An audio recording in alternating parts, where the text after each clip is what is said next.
I don't know about you, but I'm getting all hyped and excited to jump into Nintendo Switch Sports and revel in nostalgia playing tennis and bowling again, as well as trying the new sports out and getting the leg strap involved. There's a whole lot of potential here, and I think there's a few things that this game needs to make it absolutely killer. So I've got my top 6 things I feel Nintendo Switch Sports needs to include. Let's roll right into it. These are in no particular order, by the way. So we know that there are 6 sports in the base game, with a new mode for one of them being added, as well as a 7th sport, golf, coming later this year. Sounds pretty fun, free updates are always appreciated, but Wii Sports Resort had 13 different sports in it. 13. There are a huge amount of other sports that they could adapt into Nintendo Switch Sports, and I really feel they'd be missing a trick and honestly doing us a disservice by not putting in additional ones after golf. Especially baseball and boxing, they are classics. It already looks like there's a baseball style building in Spocko Square at the bottom on the map, or even basketball. I can't believe I thought it was a running track in my trailer analysis. Anyway, point is there's room to implement more, and we really need to experience more of the rich tapestry of sports that they could offer. The original Wii Sports had a really cool stamp feature that works akin to achievements. Perform the specific task or play and you get a stamp for it. It's a great way to incentivize continued play and to get people to branch out to play other games that they maybe weren't so keen on, or to promote weird and wacky ways to do things in the game, which makes for more interesting sessions. It's a feature that returned really well in Wii Sports Resort, and it needs to return here too.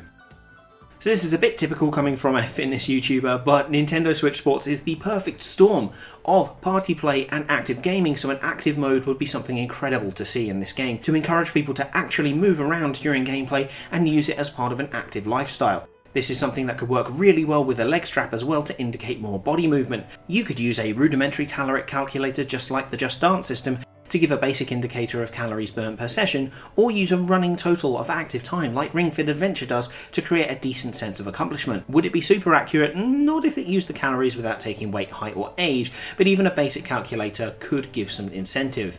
They could even have specific mini-games to promote in-game movement for an active mode too. I'm doubting that this would be there at launch, but it's not out of the realm of possibility and could give a good further reason to play the game. I like having games as open to play for as many people as possible, and so audio and visual alterations in the settings menu to assist players feels like a genuine need here.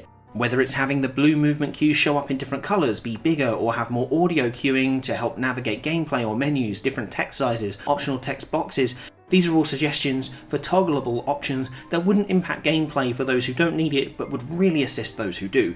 Fitness Boxing did this with a free update that gave a great bunch of accessibility options, and they were all toggleable. Do the right thing, Nintendo, include a wide variety of accessibility options.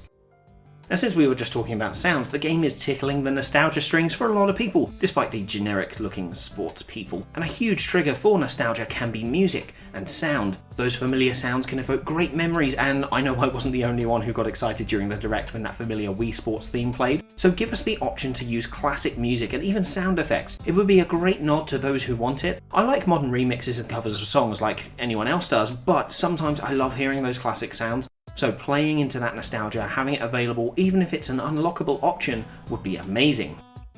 Finally, Spocko Square looks really fun, and I want to be able to run around it and explore it like you could to an extent with Woohoo Island in Wii Sports Resort. Some sort of free roam mode where you can interact with NPCs, run to find games to play and discover secrets would be amazing. And when I'm picturing this, I'm seeing Sonic Adventure's hub worlds. Tasks to complete, secrets to find, emblems, the ability to go to the entrance or field of a game and start up a standard session. Since there seems to be a bunch of in-game universe brands and cafe chains, it would be really charming to get into it and discover more about this world. This is something that could definitely separate it from its predecessors and really bring Nintendo Switch Sports to life. So those are the things that I think Nintendo Switch Sports needs to make it amazing, and there are a few of these that are likely to be post-launch. The active mode and the more sports definitely fall into that category. I do wonder if the game is successful, would they end up doing a resort DLC pack akin to Happy Home Paradise for Animal Crossing?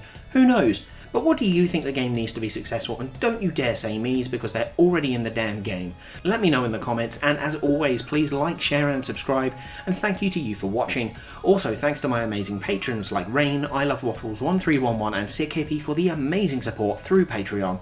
I've been Master Trainer Peter, and I'll see you soon.